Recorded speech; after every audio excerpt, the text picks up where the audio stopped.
Self-discovery radio. The discovery of self is but a show away. With over 1,800 shows and growing, we bring you those liberating stories that help you on your own life's journey from every single topic you can think of. The only common denominator is authenticity and being in your meaningful purpose. Come and read our new ebook, plus see our discovery store and what wonderful tools we have for you. Do enjoy our shows and don't forget to share. Good morning, good afternoon, and good evening, everybody. Welcome back to another edition of Eco Solutions. I'm your host, Sara Troy, and my guests today are Robert O. Williams. We've had him on before, and Bo Relado. And we're going to be talking about this quantum water code called 108. Why is it so important? What can it do? How can we utilize it? What does it mean for mankind in the future? And can we get out of our own narrative to actually embrace that there is another speak out there, another language of information out there that will really serve us if we only truly open up our minds to hear what it is and what we have to embrace. So we are talking to Robert, who we've had on the show before, a former beach boy, and we talked about his wonderful story and his wonderful app, the Heart app, and I really encourage you to go back and listen to his show with me. It was truly inspirational. He will be coming back on to talk about his music as well. And Bo is a person that gets behind innovation. He has a beautiful instinctual instinct to know when something needs to be invested in, promoted, understood, and to see its possibilities. I love possibility people. We have no idea what we can have in our hands until we're willing to invest in it and see where it can go. And for him, it's about what can it do first before there's the profit behind it, which is a wonderful attitude to have. So let's find out what brought these two gentlemen together, how Robert discovered this water, and what it means to us. If you look at the posting, you see there's actually a graph there where it talks about unhealthy charge and healthy charge of water. And we're going to go through that and try and help you actually understand exactly what this does. But you know, sometimes you've got to take that leap of faith. You don't need to understand the whole science behind something. You've just got to understand that it's good for you and it can change your life. But not only that, change the energy structure of us on this planet, which we desperately need to do. So welcome to the show, Bo and Robert. Thank you, Sarah. Great to be Thank you, Sarah. It's great to be back. Yeah, great to have you back again, Robert. Again, I love people who are innovative, who seek possibilities, who are adventurous in discovering what is out there. And we need a lot more of you out there. But first I'm going to let you, both of you, just kind of give a little bit on who you are and what drove you towards this. So I'll start with you first, Robert. Sure. So I grew up as a very odd duck, but I took refuge in my music, and so I learned a lot about life through my own involvement with music, not only playing but listening everywhere and kind of transcending certain environmental influences through the joy of music. I had a near-death experience, as we talked about in my last show with you, or your last show with me, and that was 1979, and that certainly shifted my perspective on life and death and on everything. During the years after that experience in 1979, I began to become super aware of what affects our quality of life. One thing that became super obvious is the quality of water. Many things became obvious, but there was kind of a top of the pyramid, that if the quality of water in my own life wasn't at a certain level, then my ability to perceive, my ability to look into what life was for me at that moment was interfered with. And we've all heard that we are the water planet. We are water people. We are 70 to 90% water. So there's something very, very special and very critical about this thing that is so prevalent on our planet called water. Just to jump ahead, I learned with my association with really smart people, including Professor Rustum Roy at Penn State University, that water is not water. There are different qualities of water, and we're not just talking levels of pollution or levels of chlorine or things that they add to the water, but the actual water itself, the H2O molecule, takes different forms and has different relationships on those subatomic, anatomic, and molecular levels. And we came up with a discovery that confirmed my intuition that water was key to consciousness. Water was key to life. Mm-hmm. And that was about a decade ago, and I've been working in development of products and devices that can revitalize and reconstitute the molecular structure of water so that it is more as Mother Nature initially provided. It's very rare these days to find such pure water, but it is around, and there are actual molecular studies, particularly by Rustum Roy, where he shows what it looks like, what it means to have high vitality, high energetic water, high vibrational water, if you will. So I met Bo a couple years ago, and was one of those wonderful synchronicities, and reuniting with him and his spirit felt like I had, a long lost brother, and we are simpatico on so many levels, and we share so many different insights, and so Bo has also been interested in water for quite some time. He came, I'll let him tell his story, but he came from the holistic health movement, and he can speak to that, and his great restaurants and books on vegan diet and other things like that. But he also knows the importance of water, and so we collaborated and came up with this technology and these products. So at this point, Bo, why don't you take it from here? I love that, Robert. Thanks. The concept was that we could create things that could help shift humanity when you kind of grow up in the Southern California 60s. So I'm actually a child of the Southern California 60s. That idealism, Sara, of the kind of the love-in generation, if you will.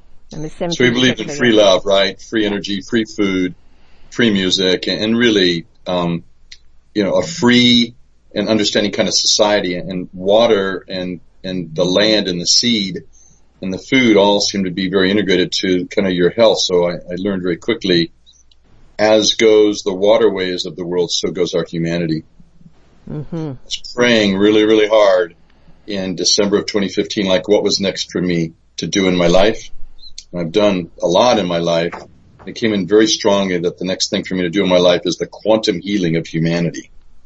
And the founder of our company came and visited me then, made contact with me via a mutual colleague, and his name is Michael Kelly from Australia. He literally deployed me for a year to help him with this vision. And during the vision of taking Robert's original technology, which we call the quantum code technology, which I sometimes like to refer to as the divine source technology, by taking that technology, we actually, and I don't think we're doing it, I think we just really got lucky, we actually have another inventor who was able to, it's called biomimicry, right? Simulate the waterfall effect. So we have taken the quantum code technology that Robert has helped develop with another gentleman's technology that is basically simulating the waterfall. Some of your listeners might know about Victor Schomburger, right? Victor Schomburger, the great Austrian scientist, who said that the water springing from the rock, the biblical water of creation, is really coming from the waterfall. And that's the highest state of water. And so now what we have is, we think, the first product of its kind that has the ability to really restore life on the planet. And we'll talk a lot during this interview how this works as we know it, in that mystical as well as very practical sense. But literally, my life has been one of being able to be in the right place at the right time to help, foster movements for our humanity. And I see this a lot. In a lot of ways, it's very similar to what we did in the organic food movement, the vegan food movement, the natural healing movement. Now, everything your mother taught you about water, it's probably wrong. Right. I think one of the things, that we're seeing and people are beginning to kind of look at and go, oh, in awe is that water experiment, the water in a room full of angry people, the water in a room full of nothing, and then the water in a room full of love, and actually watching the miraculous change of that water. And we forget that water is vibrational. Everything about it is energy and frequency and vibration. And the way we grow our food, and of course, the slaughter of animals and the way they grow them, completely wrong, total wrong energy going out there. But the energy that we feed the growth of something is actually the energy that we're going to consume as well, isn't it? The same with the anger that we carry around in our lives is going to change the water within us, changing that energy frequency. And we really have to actually understand, I think, energy and its impact on absolutely everything. Who wants to take that one? Well, Robert will start, and then I'll do the wrap up. You go, Rob. The energy of water, you're absolutely right. Everything is vibrational. Everything is vibrational, and certainly water is. Water is not a stagnant. It is highly. It's always in motion, and the less movement that is occurring you could say in a bottle of water, the less life force it is able to transduce into the environment or into somebody's personal lives. So vibration also has a spectrum that extends beyond what we can see with microscopes. So we're talking, you could say, higher dimensional vibratory aspects or information field. I just got back from the Urban Laszlo conference on New Paradigm Health in Tuscany, and the main topic was a shift in our understanding, or an upgrading our understanding about what life is and what health is, and and to expand our horizons of understanding, as you were alluding to earlier, Sara, of the components of our very existence. Mm-hmm. And one of the things that they emphasized was these higher dimensional influences that are beyond what we see in microscopes. And so the water, I can get a little technical. The water that is in our bodies takes different forms. So there's H2O pretty much everywhere in our bodies. The cerebral spinal fluid is full of salt and full of trace minerals. And I just learned this, by the way, if you remove all the pollution and basically purify the ocean water with getting rid of the pollution, you wind up with the cerebral spinal fluid. It's the same ratio of salt to H2O. Fascinating. So the Earth itself is using water to transduce this higher dimensional vibration, these higher dimensional information fields.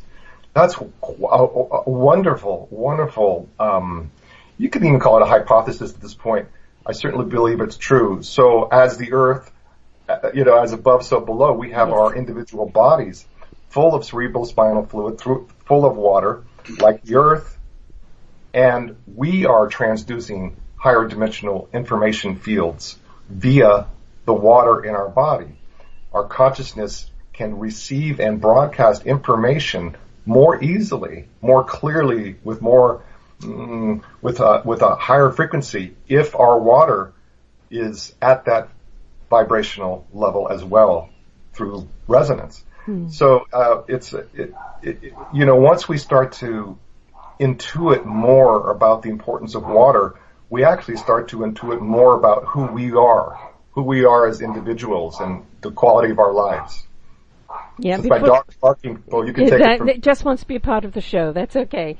Before you go into this one, I just want to insert something here, is that when we look at it, we are the organic creatures of the earth.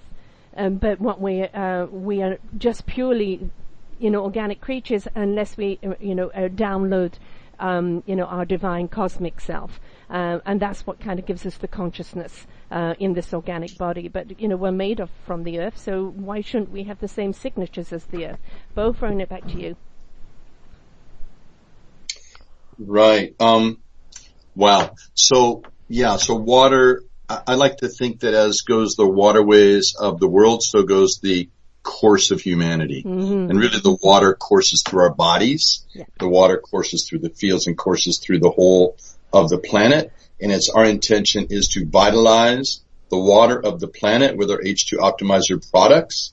And the goal is with the quantum code technology infused in that is to bring water back to its divine state on our planet today, so it's no longer mystical. And we're literally working with water departments, metro water groups of cities, spas, as well as certainly illuminated light beings and light workers are on the planet, but so that our kids and our pets and our plants can all get the benefit what we think is now the most vitalized water available.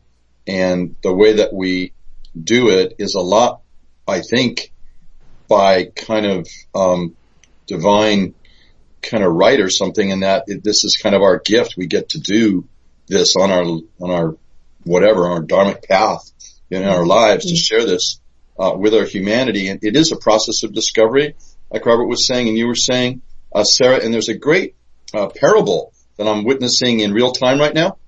The gentleman, French gentleman, Dr. Luc Montagnier, Paris, Sorbonne guy, but French researcher, the gentleman who discovered the AIDS virus in the 70s, won a Nobel Prize in, I think it was 2004, for kind of reinventing medicine with the way that he looks at viruses. His field of study now, and he's still working at 83 years old, still in the lab, he's working with water. Yeah. Water is the transducer of life.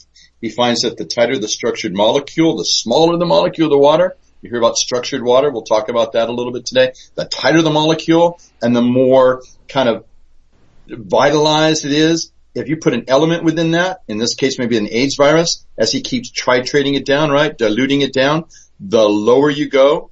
So the higher the vibration, right, the lower the dosage, if you will, down to the nanomolecule level, or what Robert likes to call the kind of subatomic level, the higher the vibration that it's carrying.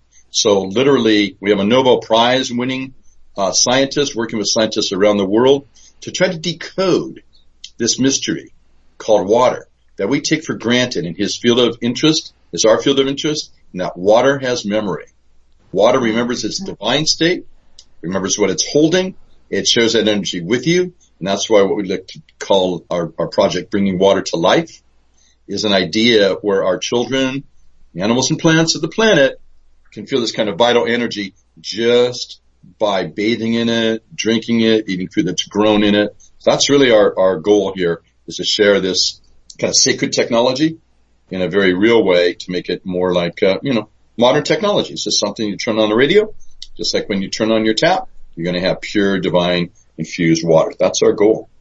Well, when you look at it, is that as we are so much water and we're in so much flux at the present moment, mankind is on the verge. It has a choice to make at the present moment, keep feeding the discord or feed the possibilities. And, the reason I do the shows that I do is because it is about people who've embraced that redirect and are feeding those possibilities. And it shows people that, how courageous, how awesome we are when we decide to step into that wonderful world of unknown and trust and an understanding of that we don't need to know everything, but we need to embrace everything. One of the things about changing the water within us, that structure within us, is that I believe that it will increase the consciousness, the heart consciousness of each person. When a person steps into heart consciousness, steps into love, they are incapable of hurting anyone else. It's just totally against the grain of being that being. The more we change the water within the person, the more we change the water of the foods they eat and the environment. All the discord that we're going to see in the world will kind of take care of itself, won't it? Because we're changing that consciousness. Sarah, you should do a radio show. Really, that's amazing. Whoa, that was I like that, Sarah. I just felt I'm transformed. I'm healed, man. That was awesome, Sarah. I agree. It was beautiful, Sarah. Thank you. Well, we have to, we talk about being in the head too much, and then people, as far as I'm concerned, do not ignite the soul, heart, and the spirit, and bring that into the equation. That has its own intellect. It drives you. The head is the CPU, is the data, and it's what you draw from that knowledge when you need to use it. But as humanity, we've placed so much importance on the intellect in the head that we've forgotten to connect to heart, soul, and spirit. And, I can see this water structure being one that brings us back to that, brings us back to heart, soul, and spirit. And then, the mind will know what it needs to know when it needs to know it. And we have to realize we're running on hysteria at the present moment. And we need to calm everything down and get right back in touch. And there's a wonderful conduit in water. That really the currents of the water, the ripples of the water that are so calming, so nurturing, so feeding, so deep, that the more we step into that purity of that water, the more we become pure ourselves as a human race. Do you need like a job as a marketing person or anything, Sarah? Hey, why not? Can you keep going, Sarah? I like this. This is good. Well, we're interviewing you. But would you see it from that point of view? What is the kind of the way you see this on this kind of quantum cosmic divine level of how do you see it changing humanity? I'm going to speak to that, Robert. Is that cool? It's totally cool. Yeah, I just think the process of waking up happens when you least expect it. Studied with a guy in Grass Valley one time, E.J. Gold, and he's a Gurdjieff devotee actually, and he literally said, as he tracked the waking up of people, right? Charlie Chart's idea of waking up. If he tracked the waking up of people, everybody woke up at times they did not expect it. Yes. Right? Yes. So you're going to sit, and you're going to do a Thich Nhat Hanh, retreat for 3 days, and you're going to be in silence, and you probably end up as the same person, but you go to the 7-Eleven, you drop a $5 bill, you go to pick it up, and all of a sudden you're awake. Right? It's like that awakening where you're just aware at that one moment. This is all a process of remembrance. This is all a process of remembering who we are. So the concept is the more we put divine source energy, quantum code technology into the field, the more we put our water into the field, the more we can help accelerate humanity's awakening. Amen to that. Robert? Beautiful. Yeah, not much to add. I absolutely agree. One thing that comes to mind is this phenomenon of suddenness in nature. Quantum shifts are sudden, and when we look at how nature evolves, there are sudden changes, and it's not like a steady curve that goes upwards or away with a certain smooth transition. When you look at the caterpillar or butterfly, which we've all heard of, and we all love to think about this little caterpillar thing that crawls around with a little fur and its own integrity, its own system, and then suddenly there's a revolt, an internal revolt against that very form, against that very structure. And for a while, the caterpillar's immune system fights that revolt. It tries to maintain its paradigm, if you will. It tries to maintain its caterpillarness. But then the information field which time has come, and that's a kind of a cool thing because it's built into nature. It's the innate intelligence that is beyond our minds and beyond our emotional ability to even connect with directly. That intelligence says, Sara, you cannot win this battle. You must lose this battle and change from a caterpillar to a butterfly. And of course, there's the chrysalis in between. And that's when you look, I heard this also in the Laszlo, somebody was talking about, we talk about dog years and human versus human. So one dog year is 7 human years and like that. Well, one caterpillar day is like 30 human, and I don't have the exact, so don't quote me on this, but you can get the idea that the time period of being a caterpillar is really long compared to the transitional time in the chrysalis stage, and then the transformation into the butterfly. It's a very sudden change, and it's almost a complete transformation. So that's the way nature works. And also, humans have discovered that there is an effect of a small percentage of a system. When it raises its coherence, it affects the entire other part of the system. And the example from physics is a laser. So laser beams, we all know laser beams are very strong. They can go through lead and, quite powerful, these beams. The content and the quantity of the laser beam is, the quantity of photons in the laser beam is the same as the quantity of a photon in incandescent light that's just dispersing everywhere, that has its own system. It has its own influence to the environment. But once you get 1% of those photons to line up with their own wave structure, it's called constructive interference, technical term, but basically you get 1% of the photons to move in the same way, then that creates enough coherence to affect the 99% photons indirectly, and then they all jump up to that level of coherence. So it's it's another example of a quantum shift, and to get to that 1% is a relatively slow process in the lab, and I've talked to physicists about this. So, it's like 0.3%, 0.6%, nothing's changing in the stream of photons, 0.8% nothing, 0.99% nothing, and then 1%, then everything shifts immediately and you have a laser beam. It's an analogous to shifts of consciousness. Yes.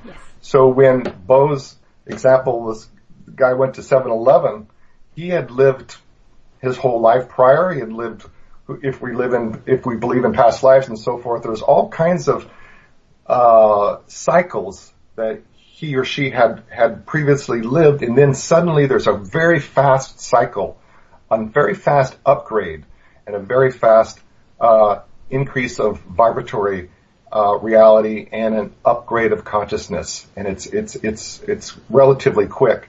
So these ahas, we know it when we have this. Oh my gosh, I finally get it. The reason why we chill and the reason why we feel energy is because it happened suddenly. There was a sudden awakening. And so that can give us hope, because there are a lot of problems on the planet. We all know, all your listeners, there are people suffering, there are bad things happening, cruelty, abuse. Now, how can we teach everyone? How can we make sure that everyone starts to live life more holistically?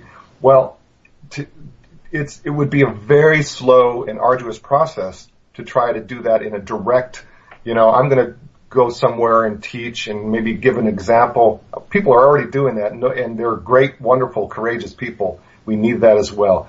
But like Einstein said, you cannot solve problems at the level of consciousness where those problems were created. You raise the consciousness and the solutions will show up. It's like raising the tide, and everybody on the boat is elevated. And if you want to go back down to that elevation where the tide going out, you have to work, you have to you have to swim really hard to stay down there. So like that, when consciousness shifts, it's going to be, you said it in the earlier moments of the program, Sarah, it's going to be very difficult for somebody to hurt somebody. Right. I'm not talking about defending our children when there's danger. No. That's it's intending to going. I actually call it kind of the rebirthing of self. Labor hurts, and a lot of people have embraced their redirect because something has happened to them that's caused pain. But when they're willing to work through that pain, who they are when they come out of it is a new birth, is a new person. And sometimes, some of us have to go through rebirthing ourselves a few times, different elevations, different dimensions, different purposes in life. We've got to understand that there will be some pain in this rebirthing of self, in this awakening, but never fight against it, go with it. Because what's on the other side, that in that awakening, that understanding, and also I think kind of the understanding that you don't need to understand, you just need to be present, then you will actually understand the gift of the now and actually what you're meant to do. But that raising of that consciousness, I am seeing it, over the 5 years of doing these shows and 1,000 interviews I've done myself. I'm seeing the consciousness awakening and rising. Once you have got to that level, there is no going back. There is no backstream. And those that are not wishing to cross the bridge, very soon that bridge is going to collapse. And if you're not on it, you're going to get left behind. We're seeing what I particularly look at, the tipping point. In the next few years, we're going to see the tipping point of that consciousness that's really on the brink at the present moment. And once it's shifted from there, then we're going to actually see exponentially that conscious arising into the heart consciousness. Beautiful. And of course, things like pure water is something that's from the outside helping the inside. And through the awakening, because we know we can't awaken everything from the outside. It has to be an inner awakening. You can't speak of love unless you're coming from self-love. You can't speak of a conscious awareness where you wish everyone well if you're carrying anger inside of you. So the more we can change that miraculous structure in the body and feed that, and shift that whole perspective, because there's so many people dealing with depression and anxiety and post-traumatic. We understand why they're in that state of being right now, because the world is totally and utterly screwed up. But if you feed that water system within them, and that consciousness is now having the ability to immerse itself, and then they can really embrace it, and that you're helping them with a beautiful tool to actually step into that consciousness in trust and faith. Beautiful. So we all need some help, don't we? So it's not just the feeding of the consciousness, it's the feeding of the body, because look at the health of the humanity today. The more diseases are out than ever been before, yet we're meant to be so medically advanced. We're now, through the quantum understanding, we're realizing how much our psyche, our cosmic, our divine presence is very much part of our miraculous structure. And we're realizing that we have created this inner discord and these diseases, but wherever there is a problem, there always is a solution for when somebody is willing to open up and receive it. And something as simple as changing the water within your body and what you eat and what you grow around you seems to be a no-brainer. I think, what do you call it? Occams Razor, right, Robert? Yeah. Yes. Go ahead, Robert. Well, I just said it. Yes, it's simple. Some of these amazing challenges we are faced with as humans have very, very simple solutions in the next highest level of consciousness. And many of us, we talked about that. Many of us have these special moments where we can see and hear and feel and understand more clearly. And sometimes the moments don't last. Yeah. It's like when I was with the Beach Boys and Brian Wilson, who's a genius, who wrote all the great songs and thousands more than was on their, thousand more than whatever got on record. He would definitely, I was there with him. He would kind of fiddle around on the piano and tinker, and fidget. And then he'd stop for about maybe 10, 15 seconds.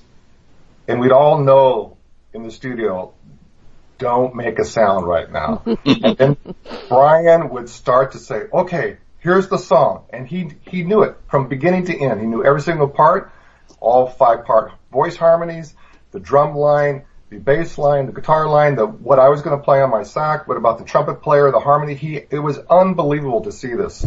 It wasn't worked out like note by note. He downloaded it. Yes. Where did he get that? Where did He's where was that? Yeah, where was that song? And then, of course, some of us have heard Brian had a breakdown because to maintain that connection, you're right. He had to balance that with his physical reality and what he was eating and doing, and there was a breakdown. There was an imbalance. So but nevertheless, even with his difficulties, he would get into that zone, and it would all start to flood in. And we'd have a song coming, and we'd just, oh my God, this is going to be another top 10 hit. And then he'd lose it. Yes. Wow. He was in the now, right. And he had to run out of the studio, and next day, well, what about that song we were almost finished with, Brian? He'd go, what song? Mm-hmm. So he had to, tap in again, and creative intelligence is limitless. The point here is that there is a state of consciousness that enlivens our own innate potential, that exercises the information that is latent and produces a manifestation of that information into a song, into love, into joy, into creative things, into just living together at a higher state. And so this is what we're all about. Your show, Sara, your purpose, your commitment to people, commitment to life, commitment to consciousness is resonating with hopefully enough people soon will begin to awaken with their own understanding, their own individual insights as to the dilemma of suffering versus complete joy, or cruelty versus unconditional love. Yeah. The conjoining and the resolution of those current conflicts have to come through the heart chakra with the cooperation, you could say, of all the other chakras. And in a way, you could say the heart is now blossoming for the first time in its fullest potential and its fullest extent. And that's coming back to the seasons of life. And the rose, no matter how, if we have natural environments, we have to wait for the right season for that rose to blossom.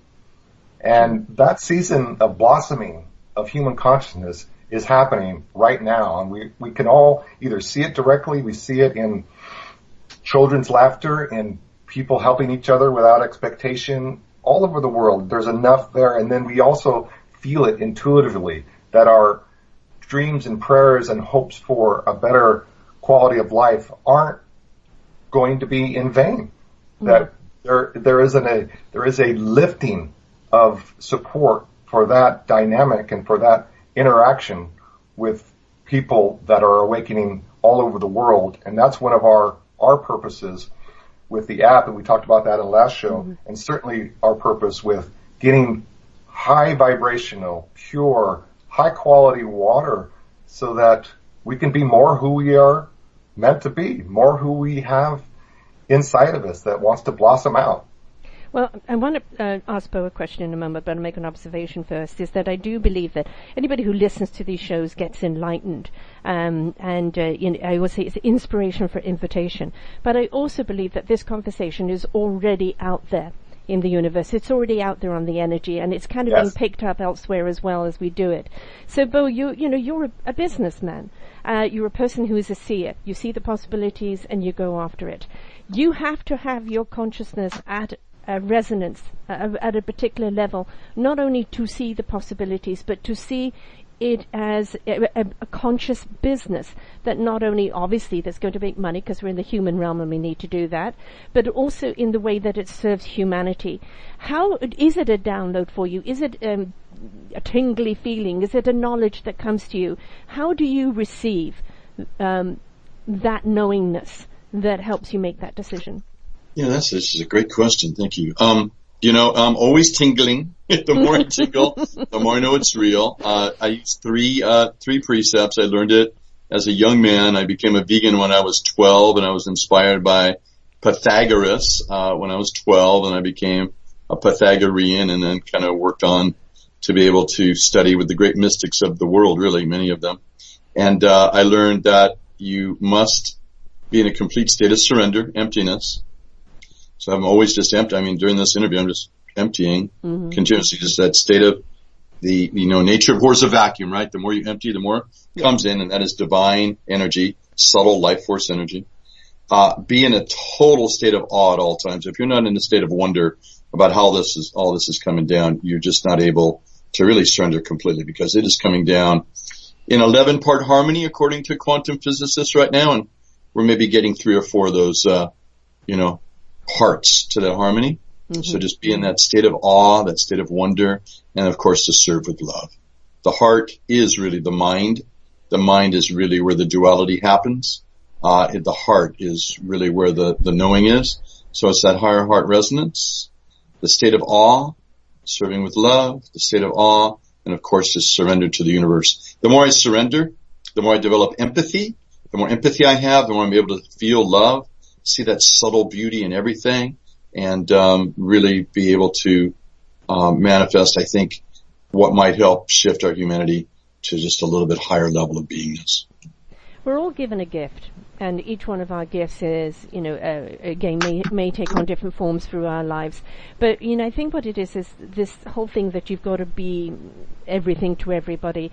That certainly was my battle through my life, a people pleaser, and sacrificing myself and my inner soul to give people what they wanted, and really what they wanted was me, who I was in my purity and my organic self. And it took me a long time to embrace that was enough. And I think as human beings, and I put the emphasis on the beings, is that we need to step into what is our gift. What is it that we are actually here to do? Our DNA imprint on what our purpose is, and step into that and understand that is enough. We don't need you to be the inventor. We need you to see the invention and to understand your role in being able to take it further, as we need Robert out of his need to see what is needed in order to rebuild that structure within the body that awakens that consciousness. And of course, I'm just the person who celebrates it all and shares it out with everyone else. But when we step into that conscious role and get out of our head's way, or heart's way or soul's way, and stop thinking it, and rather kind of feel our knowledge, I think then we actually understand. Stop fighting the system, this expectation of what the world wants from you. Start tuning in and living from the inside out, and you will be everything that you are meant to be to life, because that is that consciousness awakening into your own gift, isn't it? It is. You'll see an acceleration as we're in kind of the center of the hourglass now in humanity's awakening. I believe there's more people that have courage for the truth, as yourself, right?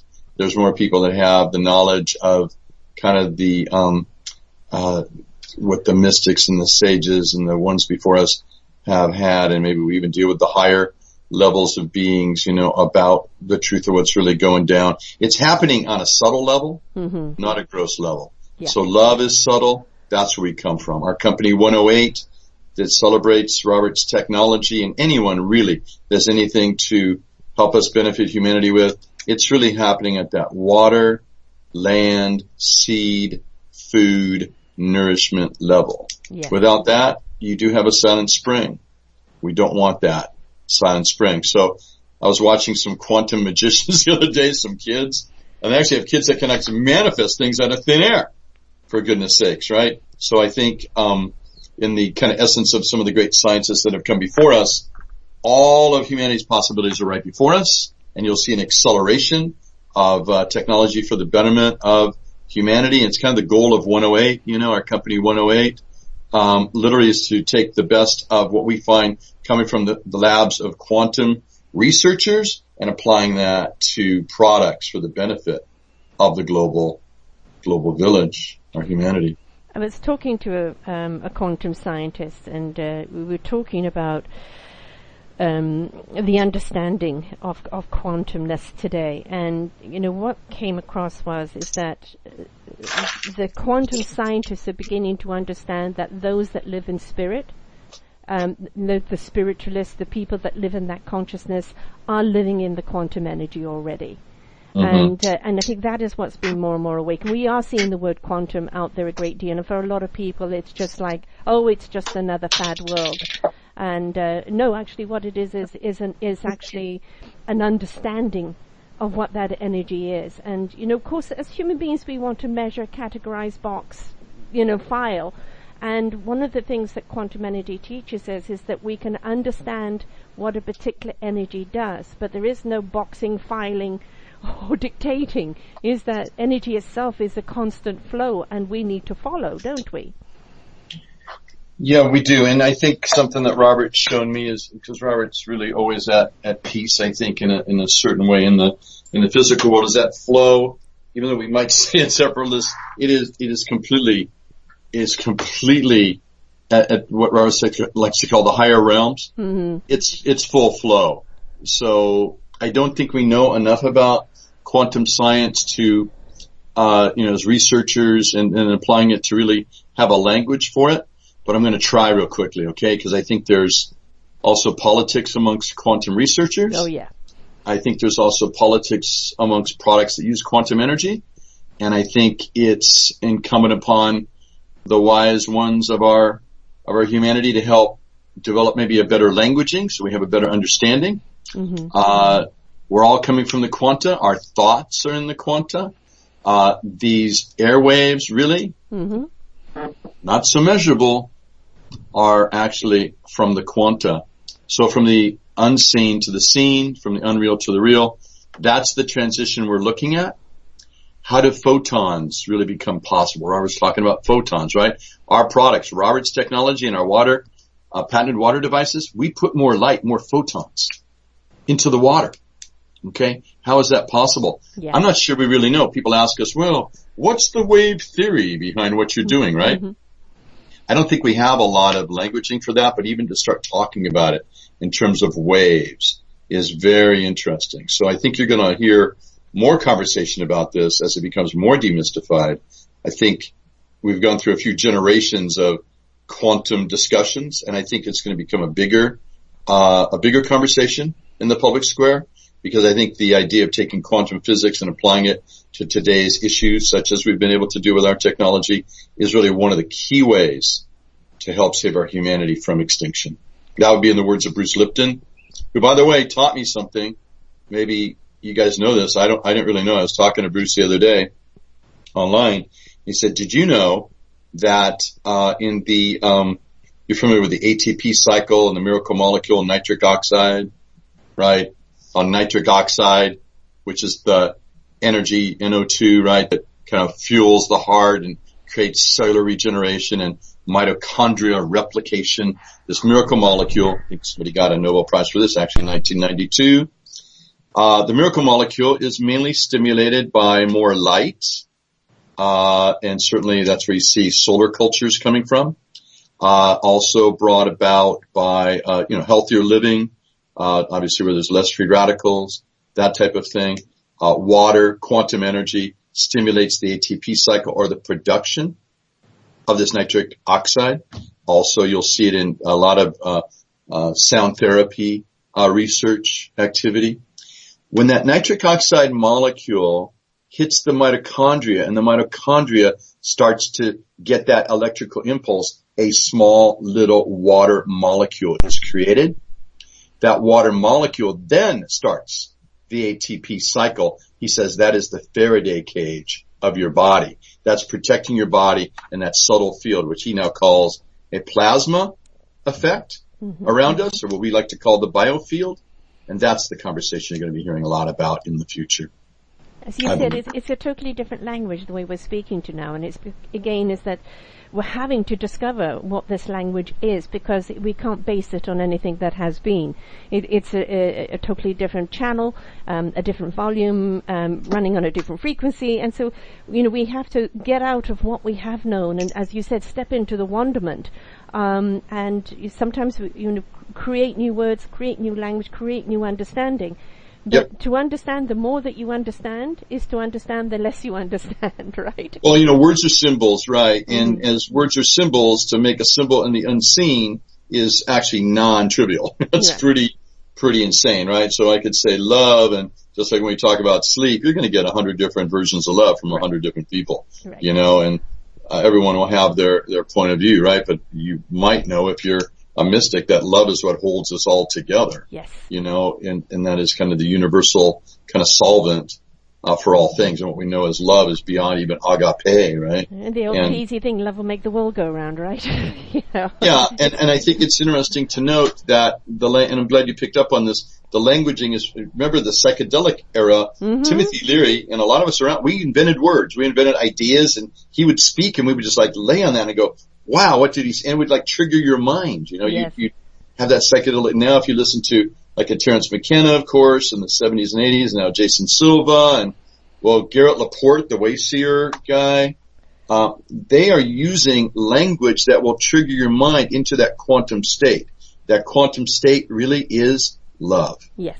And you are smiling at a person that's walking down the street and they smile back, that exchange of energy, that's quanta right there. You're taking that energy from the unseen and you're making it real, so that quanta, that wave effect, is now felt at a heart resonance level.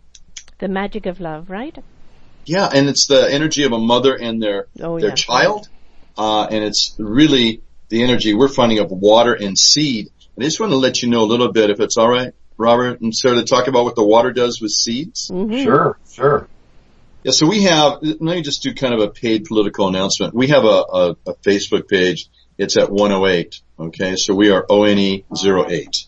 So if anybody goes to Facebook and they want to find what we're talking about, go to 108, ONE08, you'll find us. And there you'll see Robert's book, Love is the Power. Some people are calling it the power of love, and we don't say that's mistaken. It's also power of love, and love is the power. Mm-hmm. That's where you'll find our Heart Plus app. You have access to the app at the Apple and Google stores for your mobile devices, your smart devices, and that's where you'll find our water devices, which right now are available as a crowdfunding opportunity, and it'll be shipping in the fall around the world. The devices, which they come in, there's 7 or 8 different form factors, right, for them, from a bottle top device all the way to a commercial device. If you take our ag unit, which we've been playing a lot with, this agriculture instrument, it's like a sacred device. It's infused with quantum code technology, which is patented into the device. And we also have real scientific patents, right, that are within this device. So it uses sacred materials, sacred geometry, magnetism, and shape to go with the quantum code technology. So as the water rushes through these devices, vortexing the water, it attains a structured effect. We're holding that structured effect permanently. We're basically able to hold a permanent negative charge in the water. That small, tight little water molecule, when that hits a seed, the seed bursts. With love and joy, we are seeing 100% seed germination.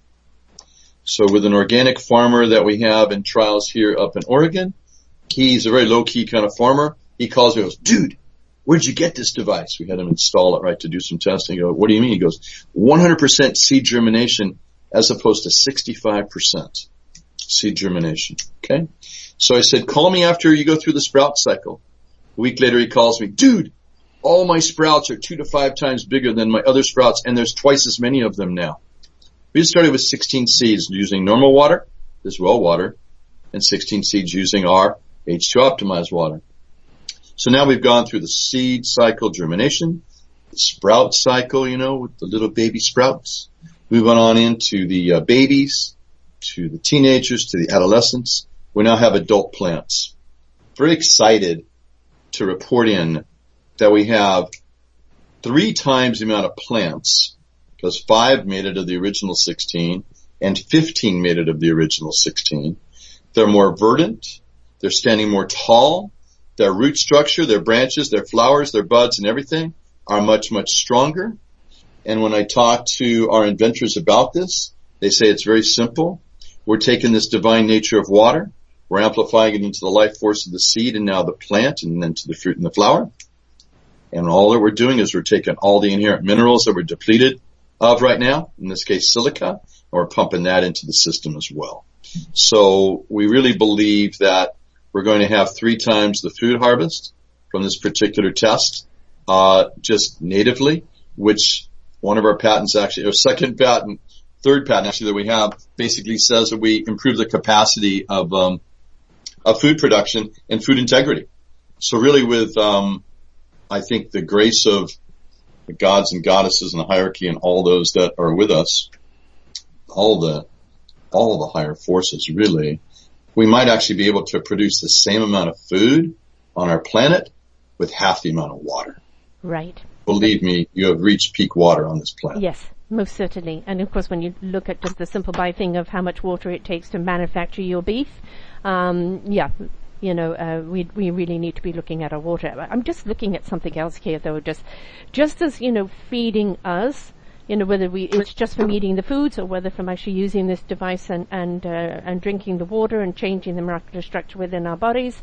But just imagine that wonderful matrix of the earth, that the more this is used in the growing of foods around the earth, imagine that energy matrix changing the chemistry of the earth itself on its healing capacity as well. So, we have to kind of really look at the multiple layers of benefits that are here. And, you're not looking at 7 or 8 years down the road. You could be looking at something happening literally within a season. Proving itself, showing it, and just showing how it can expand out. So, it's not something we have to wait to see proven. Sara, it's something we need to get to it. I'm telling you, Sara, if you ever need a job as a marketing person, let me know, okay? You're exactly right. The idea is that we can affect global transformation now, okay? I had the opportunity to work with Buckminster Fuller in the early 70s in San Francisco, and we as kids thought we could do anything, and he talked about, the earth purpose and humanity's purpose and then your life purpose. He's really big on that. And then he taught us about the trim tab factor, thinking we could do anything. And he taught us that the least amount of exertion, the trim tab factor, right, could actually give you the greatest effect. So if you're the Queen Mary heading towards Waikiki, you are this 1,000-ton ship, probably bigger than that, right? You have this big rudder in the back that's about the size of a football field, and at the edge of that little rudder is this 100-foot little thing called a trim tab. The skipper on the ship has to move that little trim tab to move that football-sized rudder to move this 1,000-ton ship. Okay? So we are the trim tab factor of humanity, is what he would teach us. We're always looking for those solutions. Everybody that listens to you, I think, is probably getting inspired by those solutions. We ask everybody to join us in what we think is the quantum healing of humanity, like the 1% effect with photons. We believe the 1% factor, we call it the 1% kind of challenge, 1% kind of, it's like a phenomenon, I think, more than anything. We believe that if you can affect 1% of humanity, you can affect all of humanity. So what you just said, Sara, kind of validates that from your kind of intuitive, it's back very to the intuitive domino soul. effect. It's back to the domino effect. Is that what we seed is what will grow. What we feed is what will grow. And if you choose to feed hate and everything else and discord, that's all you're going to get. But if you choose to feed love and possibilities, that is what you're going to get. And I think what we have to do is take away the word limited to limitless. And we have no understanding of how the waters are going to wash over the land and wash over the consciousness and, the consumption of everything.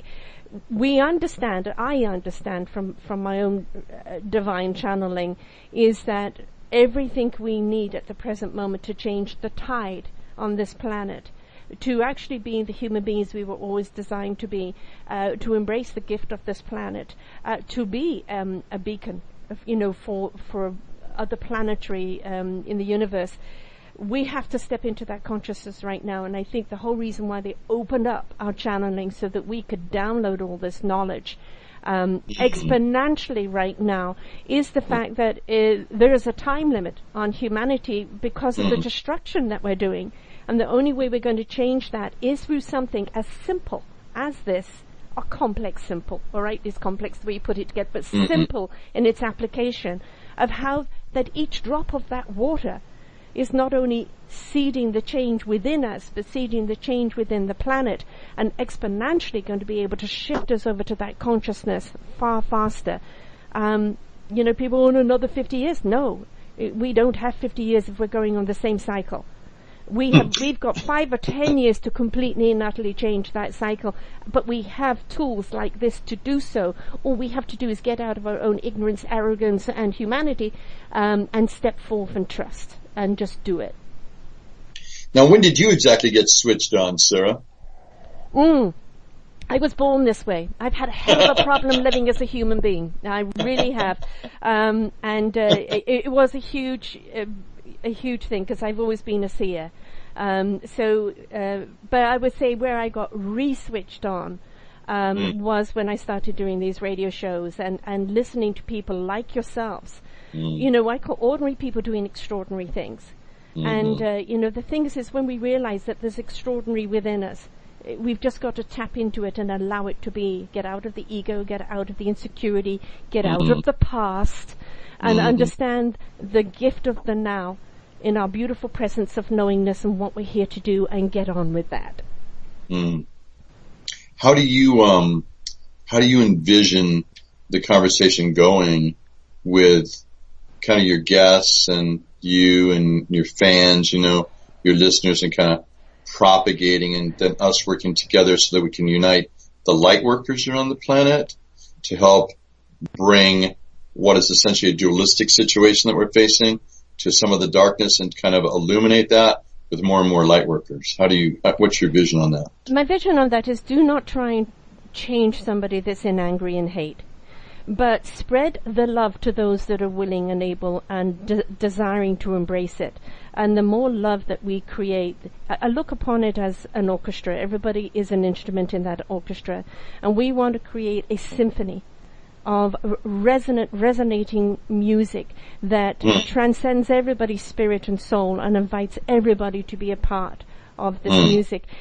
We've got to step up and embrace our own instrument, but it's not just bringing it with angst or discord. It's doing the work within ourselves to get rid of our past, to change our perspective, to embrace this beautiful divine self that's within you. Then bring your instrument in purity to that orchestra, and the more that are playing, the more that resonance goes out, and the more invitational it becomes, and the more healing it becomes as a planet in a whole. So putting it out there, it's already happening now. Yes. You can't, I was a counselor for a long time, spiritual counselor for a long time. You can't help those that don't want to be helped. One of the responsibilities of a human person is to step up into our ownership of our own choices, our own things, and basically go through the labor and give birth to your new self. Robert, what are you getting? I'm getting gratitude and joy simultaneously. I feel like the promise of this is enlightenment radio, just by listening to the show, you're going to get enlightened. I think it works, Well, inspiration is invitation, remember? And, a lot of people go, oh, it's far-fetched. Why? That's your limitation in your thinking. How would you know what it is or it isn't unless you're willing to try it? Step out of the ignorance, which is based in fear and distrust. Step into the possibilities and wonderment like a child, and eat it up like a child in a candy store. Because the problems we have is in our limitations we place upon ourselves. If we step into that wonderment, we are limitless. Beautiful. So, on that note, we can carry on any specific level you like, but this is a very high level conversation. I hope that everyone that's listening knows also it's very practical that life's difficulties can be lifted up with the new perspective, kind of an awakening. You don't have to go to a 3-day workshop and spend thousands of dollars to get there, although it might be helpful. The awakening does happen. The inspiration is an invitation. And I think some people are born kind of inspired. Other people have inspiring moments, and others are kind of looking for others to inspire them. Yes. So the whole idea is, if you just take a step, take a breath, move back, be a little different, think a different thought, do something completely differently, look a different direction. Because 95% of everything we're doing every day is a repeat act, really. In the words of Joe Dispenza, if you look at that 5% to actually do something a little bit different, you'll have that waking up. When you have that waking up, that awakening, you'll see that anything is really possible. And that's, I think, where we've joined together here with you, Sara, is to really create those unlimited possibilities for the planet. I think something we have to realize sometimes is the stagnancy. We suddenly get ill, or this happens, or that happens, or, your job loss, or whatever. And it's because you're in that stagnancy. Energy has to flow. I'm a person who needs trees, breeze, and water. And because I love the fluidity of life and the rhythm and the rhyme that you get from it. And we've become very stagnant creatures, kind of almost crippling ourselves and being able to move forward. And, our energy then gets blocked. It wants to burst from us, but it has nowhere to go because you've put a barrier around it. And I think that breaking free, however you do it, whether it is that workshop that you go to, maybe it is a show that you listen to, maybe it's someone you hear speak, maybe it's getting out into nature and tapping back in. Whatever way you do it, you not only owe it to your own life, but I'm afraid you owe it to the collective life on this planet, because we are a human race and it's only going to flourish as much as we all contribute to it. So, but also I think is realizing the simplicity of it. We're all looking for this very complex answer, and really it comes in the silence and the stillness in the moment, in this very second. And if we are more present in our own life, in gratitude and love, we will actually understand more the meaning of our lives and our participation in it. Good. When you look at society and you look at culture and kind of the complexity of human beings as we kind of organize and are constantly kind of self-organizing ourselves, if you will, I think I realize now it's also a full emanation of what is going on around us is actually going on within us. Yes. At this time. So it's also really important to constantly purify ourselves, purify our thoughts, purify our bodies, purify our minds. It's not maybe the easiest thing to do. There's epidemic levels of things like viruses and parasites and certainly chemicals. And it's not like bad news. It just happens to be almost like old news. It's in the common sense that my observation after being involved in the natural healing industry and the organic food industry and looking at this for over 50 years, I was wondering, why is everybody getting sicker when we have seemingly more sick, when we seem to have more knowledge than ever and more money than ever and more application of this, yet something's going down? What is it? And it came to my attention via a number of doctors. There's Anthony Williams, he calls himself the medical intuitive, big Hay House author now. There's, of course, Jack Cruz, KRUSE, kind of amazing. Dr. Treadway, who's part of our group, very closely. That really, it is a viral epidemic that's happening, which is causing pathogens in the environment with bacterias and other parasites, which is kind of in your water and your food and your air. What we're finding is with Robert's technology, the quantum code technology, and with our water products and our patented technologies, because we have this negative charge we're putting into the water permanently, holding that charge, it eliminates those parasites and viruses. So divine energy is coming through for us once again, no matter how those viruses might have leaked out of an Air Force lab somewhere or been put into a system somewhere. So things like Lyme's, Epstein-Barr virus, even when you look at things happening with Hashimoto's and MS and these types of things, they might have all viral derivatives. Study the work of Jack Cruz or Anthony Williams or Scott Treadway, that would be their premise. It turns out, and I know this firsthand because of family members, that with the water that we're using and the technology that we're using, this divine source technology infused into the water molecules, basically the pathogens are killed on contact, and we have a patent for that, believe it or not. And that's what we're talking to water districts right now, because we have an infestation of pathogens in the water system. To get rid of a pathogen, this is just in Portland right now where we have Cryptosporidium. They want to put up a $100 million bond to get rid of the Cryptosporidium. And so we're now entering into a trial phase with them that says with our water technology for a few $1,000s a month, we can get rid of that Cryptosporidium because nature did it for us. When water was springing from the rock with waterfalls and beautiful, abundant, verdant earth 100 million years ago, right? Picture all the greenery and everything, and that verdancy. Pathogens were not living in that negatively charged water from 100 million years ago. So these pathogens we have now are what they call gram-negative. With that negative charge on them, they kind of burst, actually. And it'll be interesting to see kind of what the water people have to say about this. It'd be a lot like what the farmers said when we started the organic food movement. You know, it's like I would like to see you do an experiment of this actually in a hospital. Well, we can. We have hospitals lined up to start working with us. That's a little trickier because of OSHA and HIPAA compliancy. So we can do it in, believe it or not, talking to a guy that runs trials in hospitals that I know, and we can actually do it in rural hospitals because they're being threatened with the Medicaid scenario, and they don't have anywhere to go right now. And they're taking care of our elderly population, really. There's over 2,000 rural hospitals in America that are all funded on Medicaid right now. They're feeling threatened, and they don't really have any solutions. So we want to try to provide some solutions for them. And that's just a concept of how to unite humanity with this kind of technology that's designed really to help heal the hearts and minds and bodies, you know, Alzheimer's, I can imagine it helping that because you're rejuvenating, you're regrowing. Very good. So Luc, L-U-C, Montagnier, from Paris, the guy that discovered the AIDS virus in the 70s, right?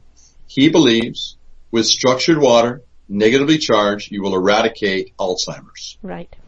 That's what he believes.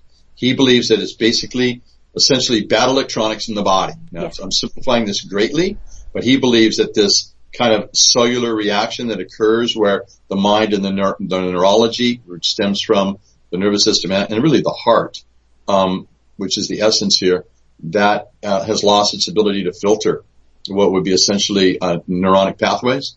And he believes you can actually revitalize the mind with the water that we're going to be pumping through. We think everything on the planet, the waterways of humanity. That's our aspiration. Just a small goal, right? Now, for the everyday consumer, is it a device that they can tap onto their tap? How would they actually use it themselves? If you've got people in rental homes or people on the move? Yeah. There's 7, and actually we have an 8th unit that we're contemplating right now. There's 7 sizes to the unit. There's a bottle top device that works brilliantly. So we are able to have people use it that don't even have electricity. The product requires no electricity. It's a 5-year guarantee on the product. They can go to the 108, page on Facebook and find our crowdfunding and also our e-commerce setup that we'll be having in the fall to purchase it. These devices are very, very effective. They get rid of the pathogens in the water like we're talking about. They vitalize the water. They put the quantum code technology in the water. My favorite patent that we actually got, and this kind of exalts Robert and Patty's work, we have the 4th patent, is that the water has the capacity to hold and sustain a natural energy that's mirrored in waterfalls. And that is divine energy. So you can improve your food, you can improve your life, you can give yourself more vitality, you can improve kind of all around you because there's a field effect with water actually. You can rid yourself of these pathogens, these onerous pathogens that we think are affecting people, but also you can affect those around you very simply with the bottle top device. We have an under sink device that's good for anybody that's a renter. They can put it on their shower, and when they move, they can take it off their shower. It's not a filtration device. It's a water vitalization device. Filtration, we think, kills water. Water is dead when it's filtered. You don't want those noxious elements in there, but we neutralize those elements. Right. So if they filter their water and they want to vitalize it, they can use our bottle top, our under sink device. If they're a homeowner, we have a homeowner device. They're very inexpensive, 5-year warranty, no parts needed. There's no maintenance needed really. And then we move to our agriculture device and our reservoir devices, our city devices, and contemplating even having a device made for dams.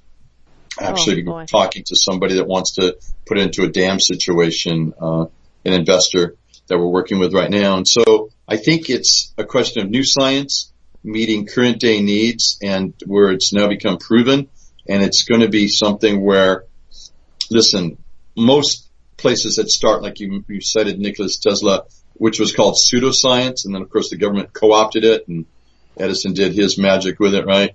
If it's called pseudoscience at one side, it's eventually going to become pop science and it's going to become mainstream. Yeah. We're just at that cusp of taking the mystical and making it mainstream. Just like yoga, people go like, you're doing yoga? Aren't you like praying to these weird deities? And like, this was even 10 years ago, right? They wouldn't even have it in the basement of some churches. Now it's like everywhere you go. Are you going to yoga class? Yoga's at every 24-hour fitness, right? Yeah. Kind of the organic food movement. Remember, we were demonized for the first 50 years, actually. And, of course, that's what we grew up in at our age group. We grew up with the organic, and then it went more to the chemical. And it's like what we're doing is nature's forcing us to go back to the purity of what this earth had to give. And, in doing that is that, you have got so chemically imbalanced on every structure of your being on this planet. We've got to rebalance that, and this is a way of doing it. And the beauty of it is that it's not complex. As you say, it's simple. Attach it to your tap. It's something that you can use and affordability. We spend so much money on pharmaceutical things or, doctors, and of course, the pharmaceutical is going to hate you. Good. It's about time somebody gave them a run for their money. It's also about time that human beings stop chasing the drug and the pharmaceutical things to fix them and realize there is always a more simple solution. And that many of the diseases we have, like cancer, 80% is emotional. When we start looking at the why a disease is there, it's so much easier to then counteract it. And something as simple as just realigning your body's water into a more positive consciousness, which then filters through every system within you, just seems to be kind of a no-brainer, a totally no-brainer. Why wouldn't you? The proof is in the pudding. It's inexpensive enough for you to try it. Try it. If you're a naysayer, give it a try. I'm nothing without the pudding, Robert, what are you feeling and getting here?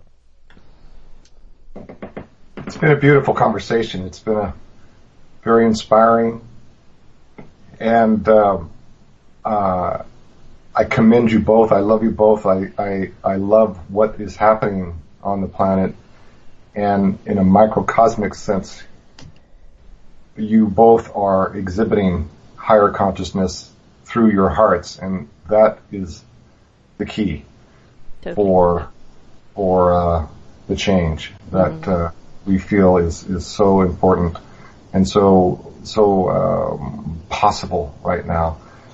So I'm again feeling gratitude and joy. Nice.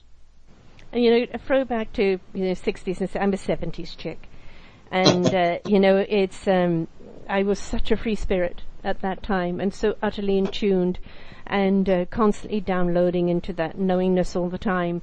And then the 80s happened.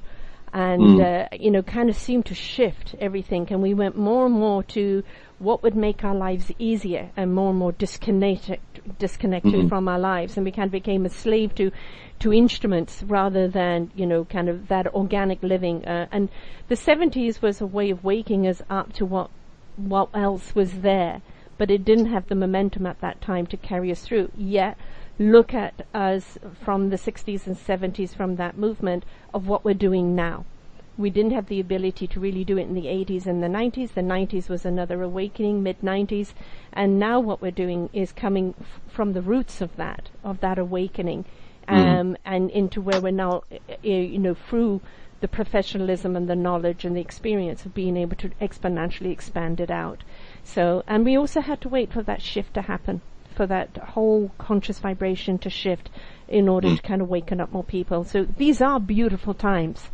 For as much discord we see out there, there is so much more beauty and embracement of it.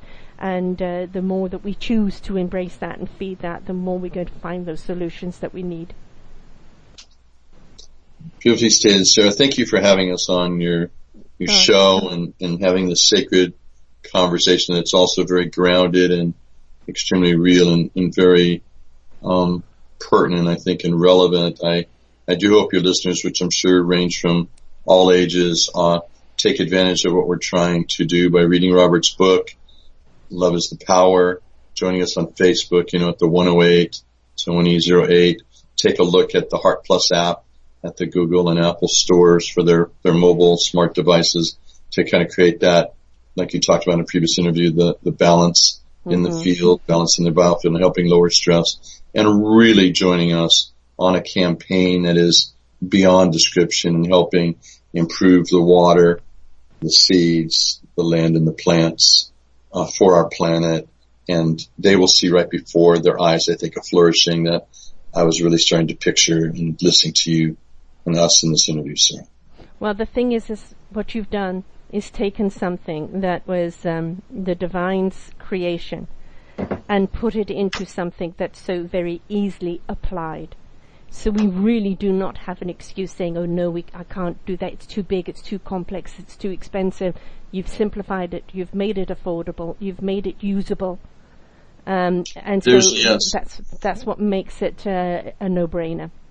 Robert's been working on his technology since 1979, right? So you can kind of do the math there. The water, and the founder and person that we work with has been working with Robert for a little over 20 years, I think. Mm-hmm. So we're already over 50 years there. And then the inventor on the water products actually spent about 40 years working on it, 20 years as a water finder, finding water in underground oceans and 1,000-foot under the crust of the earth rivers, bringing it to the surface, using dowsing techniques, which I'm sure you know about dowsing. Mm-hmm, you become the transducer for that which you are seeking. And the last 20 years on his permaculture farm in Australia, really working to simulate that waterfall effect. It took him 17 years, rushing out to the waterfall, measuring it, rushing back to the lab, simulating it, going back and forth, back. Literally 17 years. Yes. Well, you see, that's dedication. Really, we'll look simple here. Yeah. Yeah, we'll look simple here. Probably has, I don't know, what do you think, Robert? A good 70 years worth of combined energy. Something like that, yeah. Yeah. And one thing that Robert said in his last show that really stayed with me is that when he was really sick and they wanted to operate on him and do all sorts of things, he goes, no, I need to understand why I'm sick, because quite essentially it was his redirect into where he needed to be and became a lifelong journey that now is serving humanity. And that's another thing we've got to understand. It may look like you've got something brand new that's just come on the market, true, but the workings and the understanding of it is thousands of years that now is then now being understood by Robert and the scientists that have worked with him to bring this beautiful simplistic answer, to our table. So thank you for your dedication, Robert, for never giving up on it and just keep pursuing it. We are all together. We are. We definitely are. So the site is? We like people to go to Facebook. It's 108. One08. We also have healtheworldproject.com, healtheworldproject.com for our main website. And they can find us anywhere at Google and Apple as 108, ONE08, or Heart Plus. Excellent. Wonderful. I thank you both for being here today and, being so candid and sharing. Obviously, from the science point of view, there's a lot more that could be talked about, but this show is about introducing people to the simple solutions where they don't really need to understand the science. They just need to understand that it can benefit for them. And if it benefits them, that lovely ripple effect of how it will benefit everything around them. And that's what we want, that beautiful ripple effect to go out further and further. So thank you, Bo, and thank you, Robert, for both being here today. Thank you so much, Sarah. Been a delight. And I'll have you back on the music, Robert, for the next show. I look forward to that. It'll be wonderful. Yeah, most certainly will be.